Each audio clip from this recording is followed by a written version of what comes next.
I know that you like to build models, and sometimes you're challenged or criticized because you kind of force to put the data into a model. How do you respond? I'm the first to change the model. And one part of my successful is that I was continuously changing my model. Sometimes I receive criticism of what I thought about 10 years ago. I say, okay, what do you mean? It's about 10 years. I don't think anymore about that. I get the new data indicate that it's going, and I always trying to modify as soon as possible, as soon as the data interact with the model and say it's not wrong, it's wrong. Is there some point when not just you but modelers in general, they try to force the data into the model? But that happens when the people doesn't know how to build a model. Because if you are very limited in the way you make a model, then you have one model, you want to insert the data there. But if you know enough about what's going on, the model is the conclusions of all the data you put. You cannot have a model through the data. You need to have the data and using that data to build the model. So how do you explain to a student when you have a model, let's say at Bayesian scale, but then you go to the outcrop, you collect data, and they don't really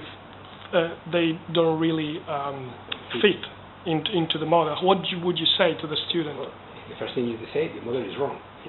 How you can adapt the model, or how can you build a new model in order to answer all these misfitting that the data is indicating.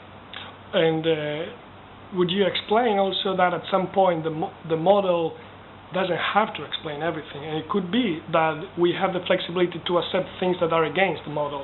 No, I would say you cannot have things going against the model, because if you have things going against the model is not right.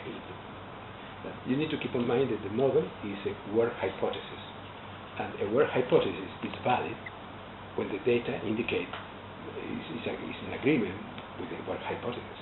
As soon as the data doesn't fit the model, you need to change the model, or you need to change to produce a new hypothesis.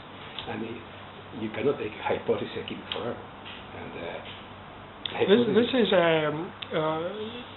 you're on the spot there, because it is easier for a student or a reader to understand a model, which is generally something simplified, rather than understanding the reality of the world. So whoever builds the model has a strong responsibility, right? Of course. In general, the model is a way to transmit the knowledge, I would say. If you make a model, it's very easy for the student, who is just starting, to understand what's going on. If you just explain, or you present many data, and try to explain all this data without the model, it's very difficult. Then a model is the first approximation, the first approach to transfer this information, this knowledge to the person. But you as a professor must keep in mind that any data you have doesn't fit the model, indicate that you need to change the model. That's very simple. What happened? Many people just see a mountain belt in Asia, it was explained by several processes, and try to use that model here. It is to copy a model. That's the worst thing you can do.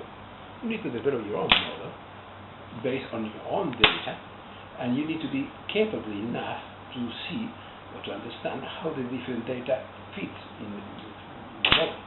If you know that, it's very easy to change the model as many times as you want.